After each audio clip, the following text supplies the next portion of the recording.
আমাদের দেশে ঔপনিবেশিক আমলের আইন কানুনের প্রভাব এখনো বিরাজমান থাকায় আমরা বিচার ব্যবস্থায় কাঙ্ক্ষিত গতি সঞ্চার করতে পারিনি, এটা স্বীকার করতে হবে। এছাড়া রয়েছে জনগণের অপ্রতুলতা এবং আর্থিক সমস্যা।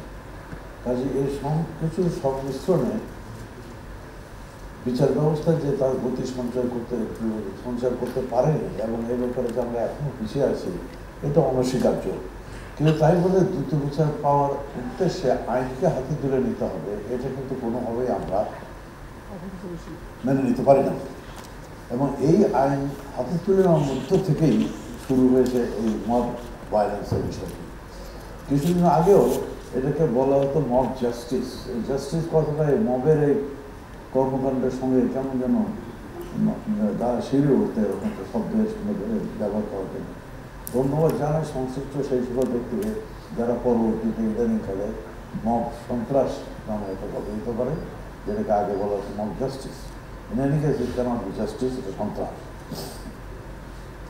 একটা কথা মনে রাখতে হবে, এখানে বিদ্যার্থীদের মধ্য থেকে এই কথা বের হয়ে এসছে যে একটি অপরাধী আগেই বলবো না, একটা ব্যক্তি কোনো অপরাধ করলে সেটা যথাযথ আইনি প্রক্রিয়ার মাধ্যমে তার এই অপরাধ নিশ্চিত না হওয়া পর্যন্ত তাকে কিন্তু অপরাধীই বলা যাবে না, সাজা তো দূরের কথা। অ্যান্টিব্যাকটেরিয়াল অ্যাডিটিভ যুক্ত সেরা ওয়াটার ট্যাঙ্ক বিশুদ্ধ পানিতে ব্যাকটেরিয়া জন্মাতে দেয় না। কাজেই মব জাস্টিস মব ভায়োলেন্স কীভাবে হচ্ছে আমরা সবাই জানি। এখানে কিন্তু বিচার ব্যবস্থার কোনো সুযোগই দেওয়া হচ্ছে না। কাজে কোনো অবস্থাতেই এটাকে আমরা গ্রহণ করতে পারি না। এখন প্রশ্ন উঠতে পারে যে দ্রুত বিচার পাওয়ার জন্য ভুক্তভোগী যারা, তারা এই পদ্ধতি বেছে নেন, কারণ তাদের ভিতরে একটা সেন্টিমেন্ট, একটা ইমোশন কাজ করে। আই এগ্রি, এর সঙ্গে আমি একমত, কিন্তু তারপরেও এরকম সন্ত্রাসী কর্মকাণ্ড তো আমরা কোনোভাবেই মেনে নিতে পারি না। এর বিরুদ্ধে আমাদেরকে ব্যবস্থা নিতেই হবে।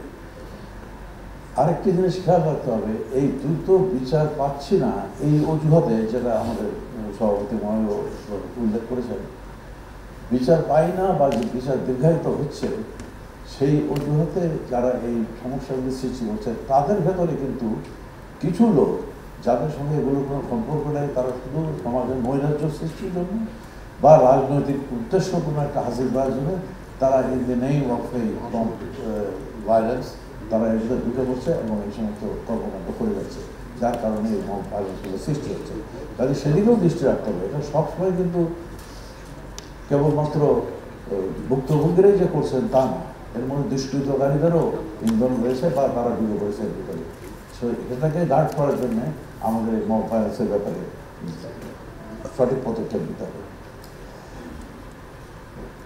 তবে একটি কথা ঠিক, যত কিছুই বলি না কেন, আজকের যে প্রতিবদ্ধ বিষয় তার মধ্যে যেহেতু বিচার ব্যবস্থার দীর্ঘসূত্রিতার কথাটা বারবার এসছে, কাজে বিচার ব্যবস্থায় কোথায় আমরা পিছিয়ে আছি এগুলো কিন্তু আইডেন্টিফাই করার একটা সময় এসে গেছে মানে আমার সময় অনেক আগেই পার হয়ে এসেছি। এটি হাই টাইম নাও। কাজে আমাদেরকে এই দ্রুত বিচার ব্যবস্থার দীর্ঘসূত্রিতার থেকে কীভাবে উদ্ধার পেতে পারি সে ব্যাপারে আমাদেরকে প্রয়োজনীয় ব্যবস্থা গ্রহণ করতে হবে। এই জন্য সংশ্লিষ্ট সবাইকে আমি অনুরোধ করবো তারা যেন প্রয়োজনীয় ব্যবস্থা গ্রহণ করে।